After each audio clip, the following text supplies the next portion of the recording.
Inevitability. Though a familiar concept, it rarely occurs in regular day-to-day life. There are very few things and events which are destined to happen, that'll occur despite the world's best intervention. Very few, but not zero. It is because of this fact that when someone encounters the true inevitable, the avatar of real destiny, the manifested form of the will of a higher power, be that God, demon, or the universe's conscious form, they're struck instantly with a great fear and reverence. It is rare, but overwhelming. These moments, these recognitions of forces so far beyond your comprehension or morality signify the dawn of a new era, the beginning of a revolution which will fundamentally change existence as all know it, an evolution which brings humanity, or rather, a sample from it, from mortal status to that of a legend, god, myth, the icon of a time. According to Instagram, your odds of being born are 1 in 4 quadrillion.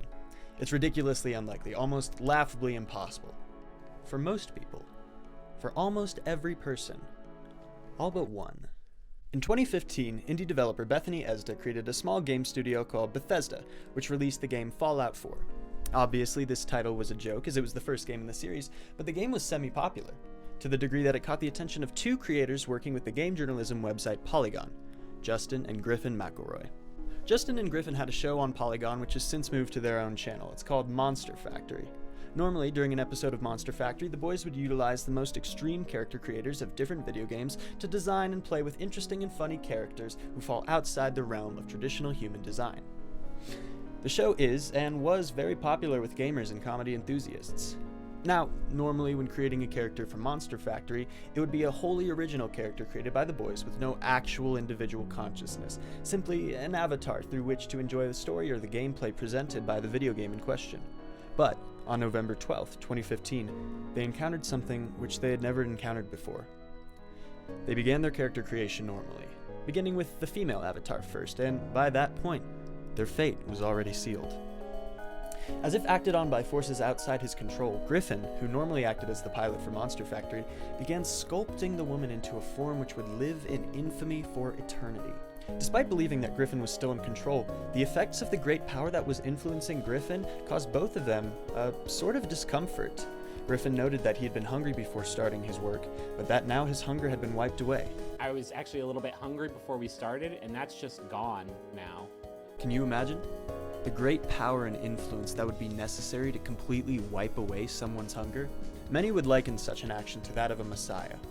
Others might call it the trickery of a demon. Whatever the case, the woman who the boys saw themselves create exerted power over them before the actual game had even started. It should be clear that the dynamic of Monster Factory had already been flipped on its head at this point. While the boys were used to being the ones controlling the character, they suddenly found themselves at the whims of the character before them, one battle-scarred and grinning, painless despite her injury, resolute in her mission. There was nothing to be done. In a last desperate attempt to save themselves from the cosmic horror that was about to unfold, they left their choice for her to be made whole up to the public. Let the choice leave their hands and enter those of the people. Let the idea that perhaps they'd have another normal episode with the character Trash Hulk. The people spoke. They knew of her might. They knew what would happen if she was denied. They knew that this was a rare example of inevitability, and knew better than to push back against the oncoming storm. For if they did, they would be consumed by it. And so she was born. This was not a video game character. This was not a monster. This was Pam.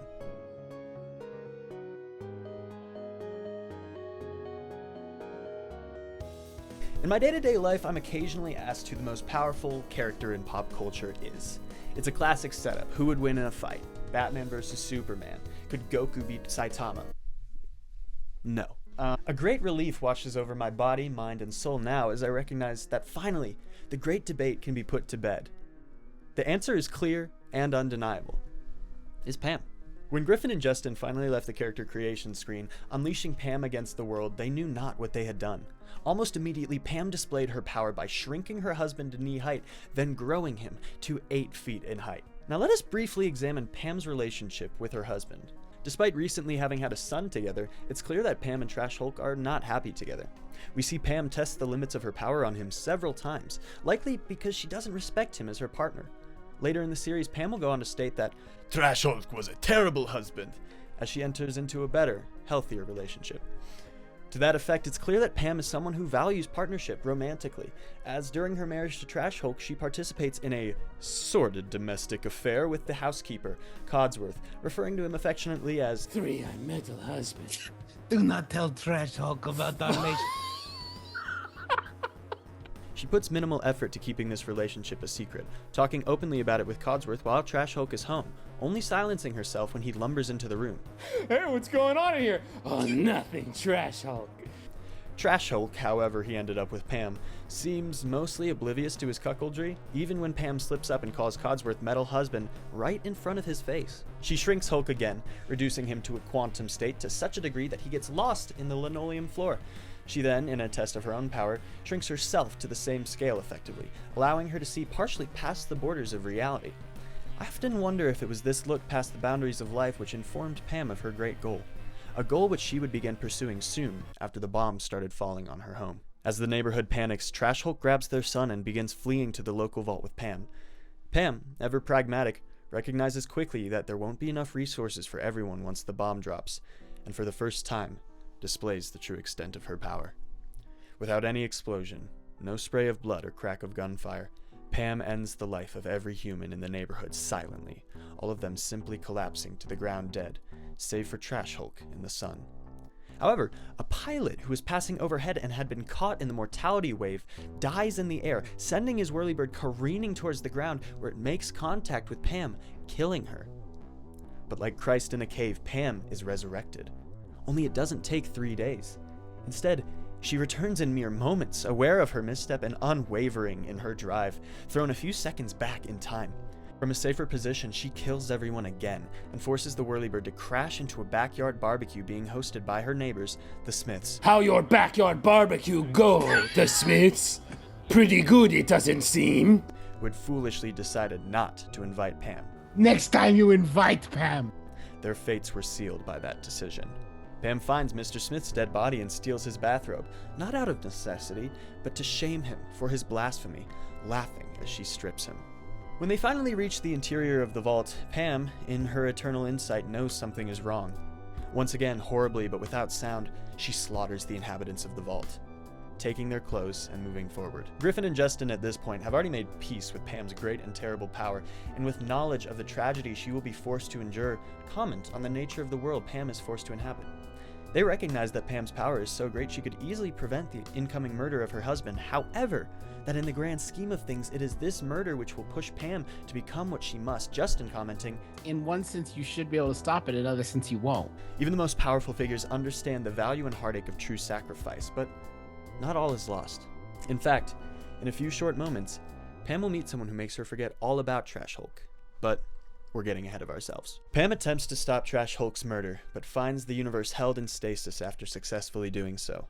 With a heavy heart, she rewinds and watches as her son is stolen and her husband is shot. It is during this scene that we get a shocking revelation about Pam. She has another son. Her true love, Codsworth, and her true son, a can of peas, have been left behind, and with the loss of her other family, Pam sets off to find them. It's during this glorious excursion that Pam meets the third love of her life. After a brief misunderstanding and combat with a rad roach in the vault, the roach stands up and introduces himself as Roachy, an optimistic breakdancer with freezing magic. Pam, moments after meeting him, asks him to come with her, admitting that she is in love with him. We have to keep this guy with us, because I'm in love with him now. Come on, Roachy. What awaits us? It's clear that Pam's romantic capacity extends past that of typical human concepts. She's so beyond mortality and mundane life that she refuses to hold herself to the standard of partnering with solely other humans, if she can even call herself that. Her relationship with Codsworth and Roachy is indicative of a more cosmic understanding of the nature of love, a refusal to submit to the societal norms which dictate that humans should only be with people like themselves. From this, we can understand that Pam is not only physically powerful, she is also enlightened, mentally and spiritually, recognizing love in all its forms, not the sterile, easy form, which only comes from humans. While getting a drink from a water fountain, Roachy casually refers to Pam as Mom, and this is not a mistake. While they are in a consensual romantic adult relationship, Pam's power is so great and complex that she's able to fulfill multiple family positions at once. Her undeniable maternal power overwhelming all other forms of relationship, and because of this, she becomes not only Rochi's lover, but his mother figure as well. This is likely how she's able to be mother to a can of peas. Pam and Rochi encounter another dead rad roach. Oh my god, Rochi, I'm so sorry. Did you know them?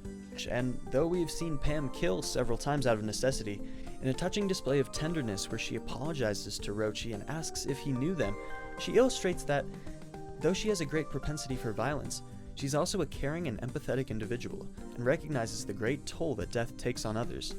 She attempts to cheer Rochi up by pantomiming that the two rad roaches are copulating, which is hilarious. Pam breaks gender roles by proposing to Rochi right there, in the vault, sliding the wedding ring which used to belong to Trash Hulk over his roach finger, Rochi agreeing to be Pam's new husband. But like in all great tragedies, this moment of love and trust is short-lived. Rochi? Oh my god, Rochi despawned. After an intense combat where Pam loses track of Rochi, he disappears. Oh my god, Rochi. Oh fuck, Rochi just despawned. Rochi despawned! Oh my god, Rochi is gone. Oh my god, no. Despite all her powers, Pam enters a panic, frantically searching for Rochi, but he's nowhere to be found. This sends Pam spiraling briefly into a heavy depression, and this depression is so intense that it actually begins to affect Griffin personally. He states that he's too hurt to make jokes, requesting that Justin make the jokes for a bit, to which Justin graciously complies. The wasteland has taken everything from Pam. She knows that there will be other rad roaches, but that Rochi was the raddest. All is not lost, however. Miraculously, Three-Eyed Metal Husband has survived the blast, and he and Pam are able to catch up before something even more heartwarming happens. Pam is reunited with her son. Oh my god. You made it. Your baby made it. Her son, which the game implies is a coffee tin, but true believers know to be a can of peas, somehow survived the blast, likely due to having Pam's DNA coursing through his pea blood, and the two of them play together. Pam knows she needs to move on, and so she shrinks a dough down to football size and punches it across the state, and suddenly finds herself teleported to Concord, her influence over the game's code, despite vicious countercoding, sending her to the next point of intrigue along her quest, where she brutalizes attacking raiders. She admits that things are bad, but they can get so much worse, which is Pam's goal now.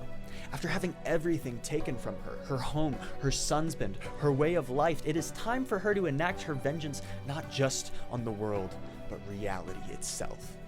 Now is a time of anger. Pam brings herself to a pocket dimension which allows her to create anything from nothing, where she enters her true form. Her hair styled into a powerful and aerodynamic form, sunglasses on, feather dress and sword styled to the nines. In this form, she evolves herself from avatar to icon. Coming back to the real world, Pam reminisces on her time with Rochi, eating a piece of him to give herself jumping energy.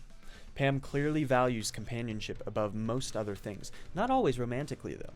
In the absence of her former lovers, she adopts a dog, which she finds on the side of the road. However, scarred by the loss of the others she cares about, she creates a chemical injection for the dog, which increases its size by nearly triple.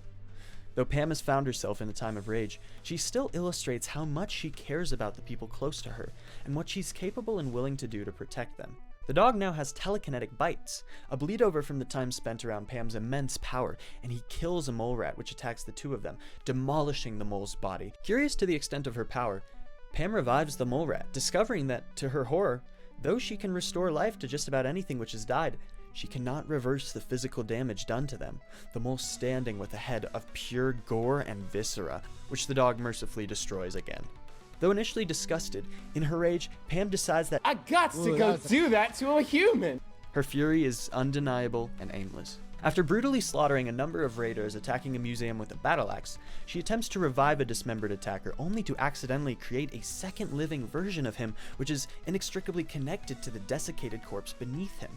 And in this altered reality, the copy struggles to navigate or even understand the nature of his reality, visual anomalies appearing all around him, which Pam understands to be a metaphysical formation of soul tissue connecting his former body to his new one. She kills him again, inflicting a brutal necromantic torture against her hapless victim. Upon her next revival, the form is horrendous. An open chest cavity, a missing head, strands of soul tissue zigzagging every which way. The victim now is in the depths of true psychosis, firing blindly downwards, reality shattered and built back up and shattered again. She enacts this violence on several others, then kills a death claw with one punch. Her violent tendencies are now at the forefront of her psyche, and understandably, after her creation, we saw that while willing to kill for the safety of herself and her family, as well as to spite the Smiths, Pam's focus was not the individual murder of those around her. Instead, her main focus was preserving the relationships she already had and cultivating her new ones. Only after having her loves ripped away from her several times does she begin to grow frustrated with the state of the world. Despite all of her immense power and capabilities, she still isn't strong enough to reverse the effects of the nuclear war which placed her here and stole her family. From this frustration grows a rage towards any who would dare step in her path. Those who are destroyed are not destroyed just because they were there, but because they represent the landscape which Pam has found herself victimized by despite everything. With every bullet that collides harmlessly with her flesh, Pam is reminded of the unforgiving world which took Rochi, Trash Hulk, and nearly took Metal Husband and her son the Can of Peace, and this enrages her. She carves the people away in hopes that one day she might carve the world in quite the same way. Finally satisfied, for now, Pam removes herself from Concord and begins attempting to bring her son back through divine creation. However, reality is still just out of her grasp, and she accidentally summons a haunting phantom resembling her son, a shade of her true progeny. For the first time ever, Pam experiences fear, running away from the ghastly specter of her missing child made of Invisalign. For inexplicable reasons, she creates 30 more phantoms than a number of cans of peas. It's possible that in this moment, Pam is experiencing a sort of mental break as she wrestles with the grief of not being able to summon her son, her anguish blinding her to the insanity of her actions. It's at this moment that we see a new trend appearing in Pam's behavior, a consistent urge to become more and more powerful. Pam teleports to a place she's never been and begins spawning massive amounts of pecan suns, as well as several explosives. It's such an incredible amount that the universe can hardly stand it, but when the dust clears, everyone seems fine. Now, why is this? I believe that there are two ways to read this. The first is that Pam is still not strong enough to affect her change on the world to the degree that she wants to. And this is a clear encapsulation of her frustration. Despite all of the explosions and the terror she puts into the world, somehow it manages to stay standing. The second and better option is that Pam is fully capable of killing everyone, but that this was a show of a different kind, a show of mercy. She exhibited the true strength of her power without hurting a single innocent person. In this exhibit, we get a glimmer of hope that Pam may have slightly better intentions for the world than we initially thought. If this is the case, the mercy does not last long, as Pam accidentally blows up a woman to test how cool she is. Pam has a moment where she tries to integrate herself back into society, even going so far as to attempt to schedule a meeting with the mayor. It doesn't last long, though, as her primal instincts take over and she steals a clipboard and throws a guard out of the window. So much for civility. Pam becomes unstoppable, her power growing consistently over the course of the rest of time. Pam can now demolish the entire body of a victim with a single blow of her terrible axe. It was always going to come to this. It is clear now that Pam's power has reached godlike proportions. Even in the face of her incredible power, though, Pam returns to her true love, Metal Husband, and expresses a genuine grief over the horrible actions she'd committed on her quest towards domination. I miss you so much. I do a lot of terrible shit today. It's been a rough day, Metal Husband. Even in this incredible power, there are some things that Pam just can't return. Clearly moved by her emotional conversation with Three-Eyed Metal Husband, she tries, now with all the power she can muster, to summon her long-lost love Rochi. It doesn't work. She summons a whole swarm of roaches and acknowledges that they're all rad, but Rochi is not there. There have been consequences to Pam's meddling. It seems that no one in the world will acknowledge her anymore. What a shame it is that in her quest to feel less alone, to shape the world in her image and bring back those who she cared about, she ended up even more alone than when she started. What cruel irony fate has to show us. Still incapable of reaching her goal, Pam finds herself at the top of the world, with nowhere left to go. Despite all her best efforts, she cannot return those that she loves, and she has become so powerful and so godlike that there's really nowhere left for her to go. And so she returns to her most simple goal: to break reality from inside out. She begins simply by smashing a car with her bare fist. It is barely an inconvenience for her. Her power is so great. Those who foolishly attempt to face her are no longer subject to a simple death and resurrection as punishment. Now, they often find their forms changed in Lovecraftian ways. A man who attacks Pam suddenly finds himself transformed into a mole rat and can do nothing as he is slain easily by Pam afterwards. She then turns his accomplice into a Deathclaw and slays her just as easily. It is clear that it no longer matters to Pam the power of her foe. She can end them in a single blow of her immortal fist. She can even turn those who dare cross her into non-living objects like aircrafts, not even granting death to them, but rather reducing them to a sort of non-existence. Pam begins inhabiting the bodies of those that she comes across, puppeting as if they have no wills themselves, gathering an army of literal followers, but it is empty. Her chaos continues as she turns another metal husband into a huge robot, literally upgrading it in real time before everyone's eyes. It's like Pam has gone feral, even going as far as to begin devouring the corpses of her victims in front of the residents of the town. Though waves of enemies armed with machine guns attempt to stop her, she tears through them with little issue. Clearly beyond sanity, Pam attempts to turn Codsworth into a human form.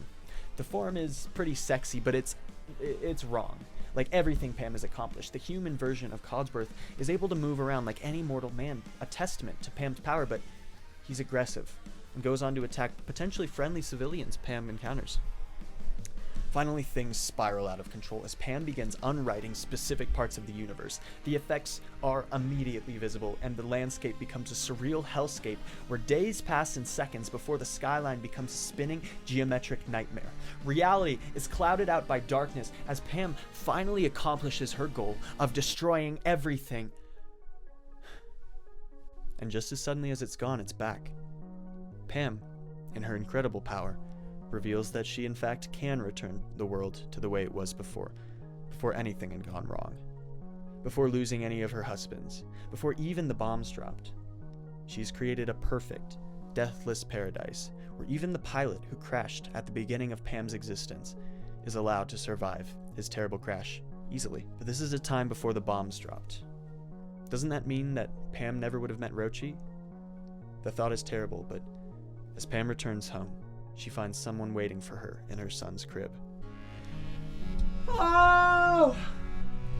I can't believe this. Oh my. And there you have it, folks. In the end, Pam gets everything she wants. Can you imagine the odds it must have taken to create a being such as Pam? In one way, it seems wholly unlikely that the universe would create itself in such a way that a being as powerful as the Final Pam could exist, and yet, of course, it had to happen. Pam's power is so great that she transcends the natural order of time itself. She exists because she wants to exist. And anything that exists around her exists by her choice. I find it incredibly likely that Pam created the universe itself simply so she would have a place to reside. She is great, unyielding, powerful in ways we can never imagine, merciful in ways we could never hope, and loving in a way we can only aspire to. Because not all power is violent. Love is the strongest power of all.